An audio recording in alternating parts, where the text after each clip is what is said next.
Malnadu drugs కేసులో పురోగతి లభించింది. ఇంటెలిజెన్స్ ఏఎస్పీ వేణుగోపాలరావు కుమారుడు రాహుల్ తేజను పోలీసులు అరెస్ట్ చేశారు.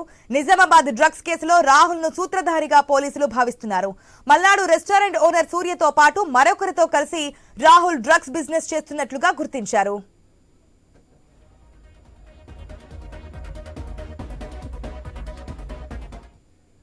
సూర్యను అరెస్ట్ చేసి ఈ కేసును దర్యాప్తు చేస్తున్న క్రమంలో ఏఎస్పీ కుమారుడి పాత్ర తెరపైకి వచ్చింది. దీంతో అతని గురించి ఆరా తీయడంతో సంచలన విషయాలు వెలుగులోకి వచ్చాయి. డ్రగ్స్ దందా కేసులో గతేడాదే రాహుల్ దొరికినా పోలీసులు అతడిని అరెస్ట్ చేయకుండా జాప్యం చేశారని ఈగల్ టీం గుర్తించింది.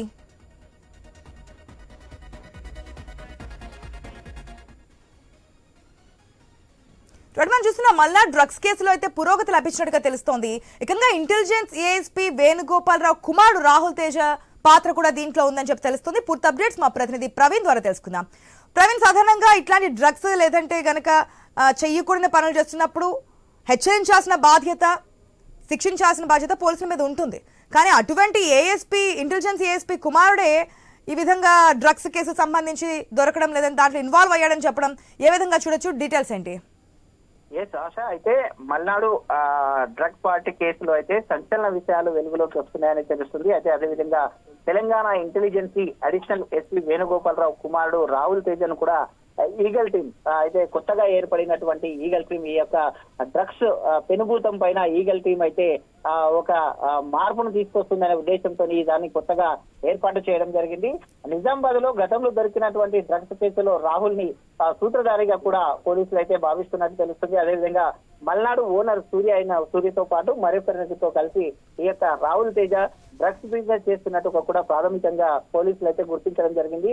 అయితే సూర్యని గత వారం రోజుల క్రితమే సూర్యను మల్నాడు రెస్టారెంట్ నడిపిస్తున్నటువంటి సూర్యను అరెస్ట్ చేయడం జరిగింది. అరెస్ట్ చేసిన తర్వాత ఆయనని అదుపులోకి తీసుకుంటే ఆయన యొక్క విచారణలో భాగంగానే ఈ యొక్క సూర్య యొక్క విచారణ భాగంలోనే ఈ యొక్క తేజ కూడా వెలుగులోకి వచ్చినట్టు తెలుస్తుంది. అదేవిధంగా మల్నాడు రెస్టారెంట్ ఓనర్ సూర్య అరెస్ట్ అయిన తర్వాత పోలీసులు ఈ నెట్వర్క్ పైన మొత్తం తోలుగా దర్యాప్తు చేస్తున్న క్రమంలో కొన్నే ఎస్ఐబి అధికారి కొడుకు పాత్ర కూడా తెలపైకి వచ్చింది.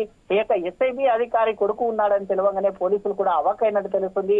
అయితే ఈ కోణం లోపల మొత్తం తోలుగా దర్యాప్తు చేస్తే ఇంకా ఎంతమంది ఉన్నారనే కోణం లోపల దర్యాప్తు అయితే చేస్తున్నారు. కాబట్టి ఈ క్రమంలోనే అతన్ని అరెస్ట్ చేయడం కూడా జరిగింది. ఈగల్ టీం అధికారులకు కలిసి ఎస్ఐబి అధికారి కొడుకు పాత్ర పైన ఆరాధిస్తున్న క్రమం లోపల నర్మలైన నిజాలు కూడా బయటకు వచ్చాయని తెలుస్తుంది. అదేవిధంగా గత సంవత్సరం ఏదైతే 2024 సంవత్సరంలో ఎస్ఐబి కొడుకు ఏదైతే ఇప్పుడు పోలీసుల అదుపులో ఉన్నటువంటి అయితే డ్రగ్స్ దందలో దొరికినా కూడా అక్కడ ఉన్నటువంటి పోలీసులు అయితే పై అధికారి అనే నేపంతో అరెస్ట్ చేయలేదా, లేదంటే ఇతర కారణాలతో ఏదైనా ఉద్దేశంతోనే పోలీసులు అయితే అదుపు అయినని అరెస్ట్ చేయలేరా అనే కోణం లోపల కూడా దర్యాప్తు చేస్తున్నారు. కాబట్టి అయితే ఈ యొక్క కేసులో గతంలో ఈ యొక్క కేసులో జాప్యం చేశారు. కానీ ఇక నూతనంగా ఏర్పాటు చేసిన తెలంగాణ రాష్ట్ర ప్రభుత్వం నూతనంగా ఈ యొక్క డ్రగ్స్ పెనుభూతం పైన నూతనంగా ఏర్పాటు చేసిన ఈగల్ టీం మాత్రం ఈ యొక్క ఎవరైతే ఈ యొక్క ఇంటెలిజెన్సీ చీఫ్ అడిషనల్ ఎస్పీ వేణుగోపాలరావు కుమారుడు రాహుల్ తేజను అరెస్ట్ చేసిన క్రమం లోపల ఇంకా విచారణ అయితే కొనసాగుతుంది.